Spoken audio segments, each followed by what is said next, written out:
God morning. It is February 14th. God calling in my presence and God at Eventide. Thanks for all. I was trying to set up my phone near something red for Valentine's Day. Happy Valentine's Day, everyone. But I couldn't find it anywhere because I don't really have a tripod. I just kind of like leaning it up against a tree or a bush or my dog or a piece of poop. I don't know, something. But today I'm just going to go free-handed right next to the flower. So we're going to get that in frame. We got to deal with that. Okay, wait. All right, whatever, you know it's there. It's okay. It's the thought that counts. So, God calling in my presence. Let's see what Love Day is all about.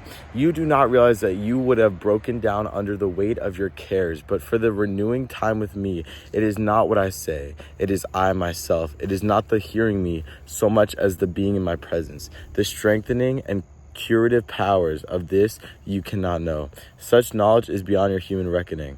This would cure the poor, sick world if every day each soul or group of souls waited before me. Remember that you must never fail to keep this time apart with me.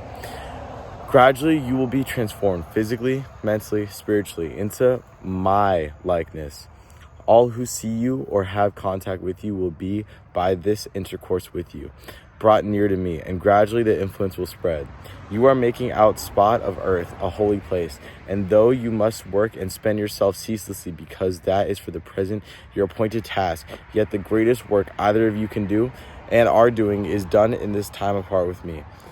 Are you understanding that? Do you know that every thought, every activity, every prayer, every longing of the day is gathered up and offered to me now?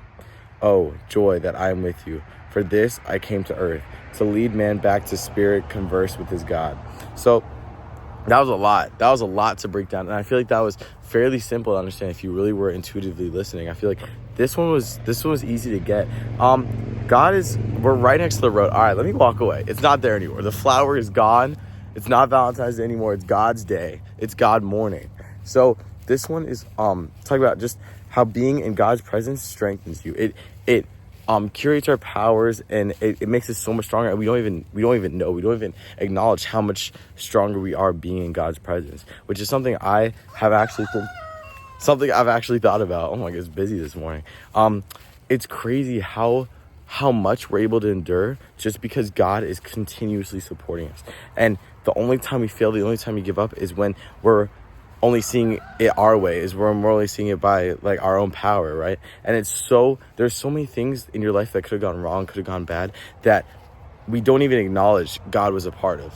And it's, once you realize that, I feel like it's something so crazy that not a lot of people have really acknowledged, right? Like every time something bad happens, we go, why God? Why me? Why this? But every time something good happens, we revel in it and we're so excited, and we think it's us who's done that. Or, I mean, if you're a little more advanced and you've spent more time with the Lord, then you might be like, oh, thank you so much, God. But even the minute things, even the things that aren't huge, extravagant blessings in our lives, even just like the day-to-day things, God is still there supporting us. God is still there, and He's in our presence, and we're in His presence no matter what. And so God's saying right here, what is it going to be like for us when we're not in His presence? What is it going to be like when we have those times away from God?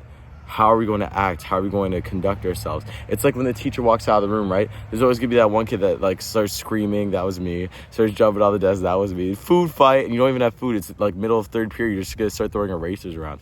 Or there's going to be that person that conducts himself, keeps working, and keeps striving to be better even if they're not being watched. And God says, every activity, every prayer, every longing of the day is gathered up and offered to me.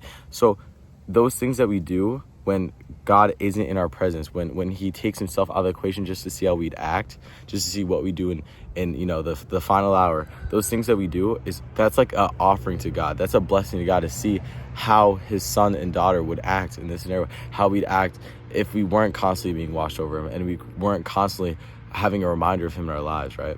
And that is like the biggest offering you give Him. So many offerings are like, oh, slit a lamb's throat and then pray to Allah. Like, no. Why would God need another lamb in heaven? Do you know how many dead lambs are up in heaven? He doesn't need another one.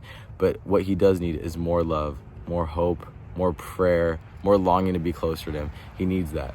And so for February 14th, for Valentine's Day, this is kind of a beautiful one. For us, the way God shows He loves us is being in our presence. And the way we show God we love Him is by doing the right things and being the person that He made us to be without being in His presence. God, eventide, thanks for all. Thank me for all the withholding as well as for the giving. Thank me for sunshine and rain, for drought and springs of water, for sleep and wakefulness, for gain and loss. Thank me for all. So this is going right back into what I was just talking about. How many things has God put in our lives? How many things God blesses us with that we're not able to even acknowledge because we don't see him in everything. We're just not that spiritually clear.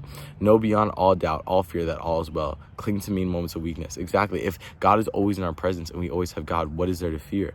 Cling still in the moments of strength. So even like he's literally just saying everything I said again, but just much simpler, much simpler.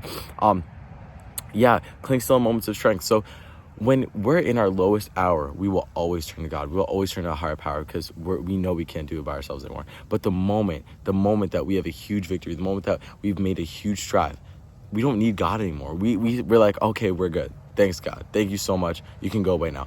And then that is just a big cycle all the way back until the next time we need him in our lives.